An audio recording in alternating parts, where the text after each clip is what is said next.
वैसे तो जीतन राम मांझी के बयानों को लेकर के कहा जाता है कि कोई तवज्जो नहीं देता, लेकिन कुछ ऐसे बयान जीतन राम मांझी के हैं जिसको लेकर के इतिहास इस बात की तरफ इशारा कर रहा है कि जीतन राम मांझी कभी कभी ऐसे फैसले ले लेते हैं जिससे सबको चौंका देते हैं।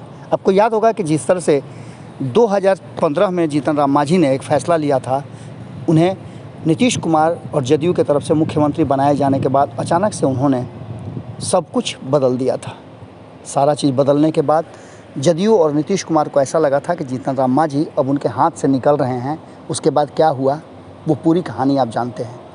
इतना ही नहीं, आपने देखा होगा कि उसके बाद नीतीश कुमार के विरुद्ध 2015 का चुनाव लड़ना हो या फिर 2019 में महागठबंधन में आकर के और लोकसभा का चुनाव लड़ना हो, इन सारी बातों को लेकर के आप जानते हैं कि जीतन राम मांझी के फैसले किस तरह के होते हैं। एक बार फिर से जीतन राम मांझी काफ़ी चर्चा में हैं और ये चर्चा खास करके एनडीए में रह करके जिस तरह से मुकेश सहनी के साथ उनके संबंधों को लेकर चर्चाएं की जा रही थी, वो संबंध तो लगभग भारतीय जनता पार्टी ने समाप्त कर दिया। जीतन राम मांझी और मुकेश सहनी अक्सर मुलाकात किया करते थे और इस बात की तरफ इशारा किया जाता था कि वो कभी भी सरकार गिरा सकते हैं, उनमें इतना दम है। लेकिन भारतीय जनता पार्टी ने ऐसा दाव चला कि जीतन राम मांझी कहीं ना कहीं एक पहिए की गाड़ी हो गए। अब जीतन राम मांझी लगातार भारतीय जनता पार्टी और नीतीश कुमार पर दबाव बनाने की कोशिश कर रहे हैं। इसी क्रम में उन्होंने राज्यसभा चुनाव के समय कुछ बयान दिए थे, जिस बयान को लेकर के हमने आपको बताया था। पार्टी के राष्ट्रीय प्रवक्ता दानिश रिजवान ने स्पष्ट तरीके से कहा था कि राज्यसभा में हम एनडीए की मदद कर रहे हैं, एकजुट हैं, लेकिन विधान परिषद के चुनाव में हमें उम्मीद है कि एनडीए अपने साथ बैठ करके और सभी को लेकर के फैसला करेगी।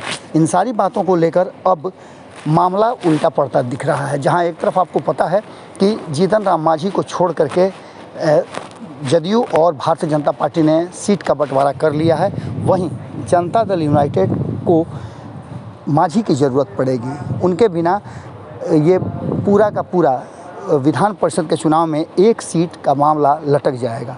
इन सारी बातों को लेकर के अब जीतन राम मांझी ने एक बड़ा बयान दे दिया है। जहां एक तरफ कहा यह जा रहा था कि जीतन राम मांझी दूसरे खेमे में जाकर के एक सीट का डिमांड करके कोई समझौता कर सकते हैं और सरकार को मुश्किल में डाल सकते हैं, लेकिन अब जीतन राम मांझी के पुत्र और बिहार सरकार में मंत्री संतोष सुमन ने अपने कार्यकारिणी की बैठक में एक ऐसा बयान दिया है जिसको लेकर के कहीं ना कहीं चर्चाएँ शुरू हो चुकी हैं। संतोष कुमार सुमन ने स्पष्ट तरीके से कहा है कि वो समय आ गया है जब हमें अपने दम पर बिहार में सरकार बनाना होगा। उन्होंने टाइम भी तय कर दिया है और 15 सालों का वक्त दिया है, 15 सालों का कार्यकर्ताओं को समय दिया है जिसमें वो अपने दम पर सरकार बनाने की स्थिति में आ जाएंगे। ये कैसे संभव होगा ये तो आने वाला वक्त बताएगा, लेकिन क्या इस बयान से भारतीय जनता पार्टी, नीतीश कुमार और तेजस्वी यादव को अलर्ट होना चाहिए?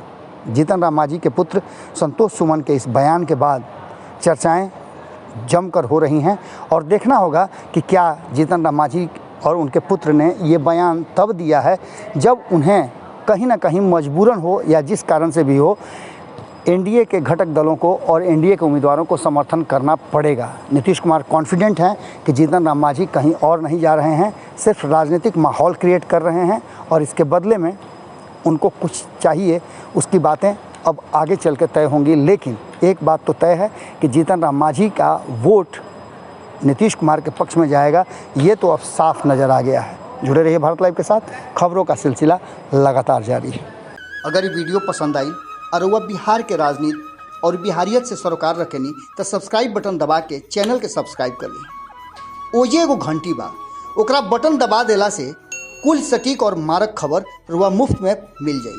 अगर रुआ पत्रकारिता के हमनी के नया प्रयोग में सहयोग कर चाहतानी तो ज्वाइन बटन दबा दी। पेटीएम नंबर नोट कर ली 9386816700। धन्यवाद।